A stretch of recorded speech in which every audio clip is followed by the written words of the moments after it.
Today, I'm analyzing 3 characters: Eeyore from Winnie the Pooh, BoJack Horseman from BoJack Horseman, and Nick Chef from Beautiful Boy. Even though they are all completely different, psychology helps to explain a lot of their actions and motivations.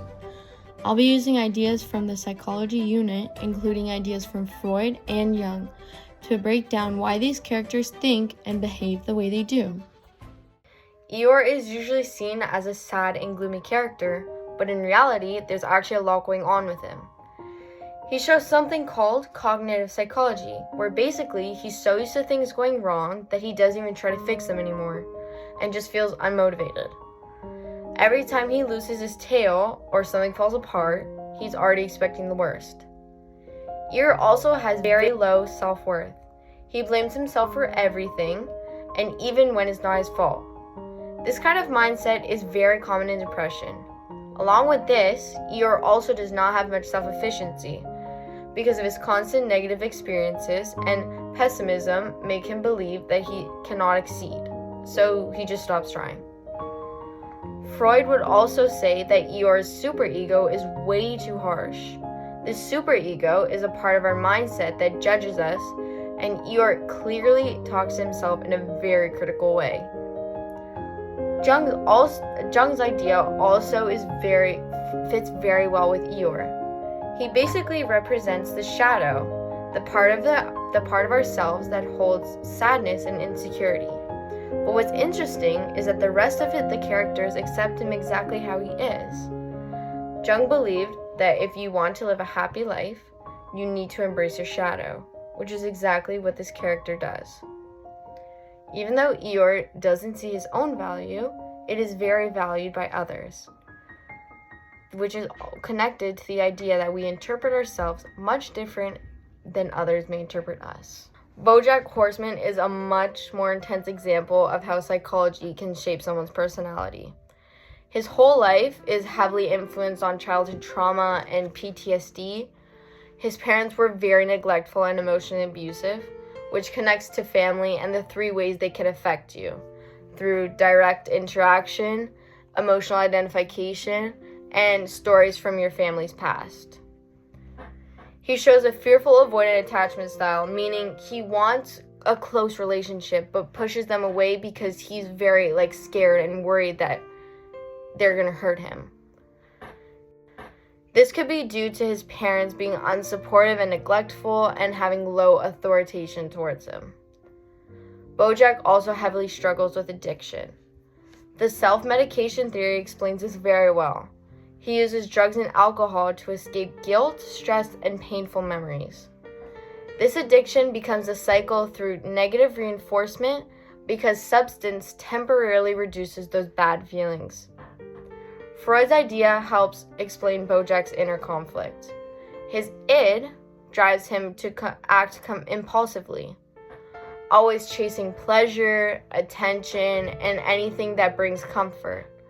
His superego, which acts like a conscience, brings him guilt, shame, and moral pressure. His ego tries to balance the 2, which often leads to messy, self-destructive choices he makes. He also uses several defense mechanisms described in Freud's theory, like denial, projection, and rationalizing what he does to avoid facing how he truly feels. Jung would also focus on BoJack's shadow, which is the part of himself filled with all the traits and emotion he hides, like anger, insecurity, and resentment. Instead of dealing with this shadow, he pushes it down, which causes even more emotional problems. As mentioned in Eeyore's description, embracing your shadow can help to embrace the person you are inside, which is also part of the reason why BoJack is having such a hard time. Jung also said that people struggle when they ignore these hidden parts of themselves, and BoJack shows this very clearly through his self-blame and constant inner conflict. Nick Chef's story focuses on addiction as well, but from a different angle. In Beautiful Boy, we see how meth addiction affects his brain. Meth creates huge spikes in dopamine, which changes the brain's reward systems. This is why Nick keeps relapsing. His brain is wired to crave the drug. Teen brain development also plays a big role. Adolescents have a much stronger need for rewards and weaker impulse control because their prefrontal cortex is not fully developed. This makes Nick more vulnerable to addiction and much more likely to take risks. From Freud's point of view, Nick is stuck between his id, which is his pleasure and escape, and his superego, which makes him feel guilty and ashamed for hurting the people who love him. That constant push and pull creates stress he tries to numb with drugs. Jung's idea shows up too in his story. Nick is still trying to figure out his identity. He doesn't fully know who he is, and the pressure he feels, his insecurities, become part of his shadow, which he tries to avoid through substance use. His father, David, acts as a kind of sage, trying to guide him towards recovery and self-understanding. Along with this, Carl Rogers' humanistic theory also explains Nick's struggles. Roger believed people need to develop personal importance and self-respect. The feeling that you are okay with the person you are, and that people are okay with that person as well. Nick often feels judged, ashamed, and like he's disappointing everyone, which creates a gap between his real self and his ideal self. That gap lowers his self-worth and makes it harder for him to change.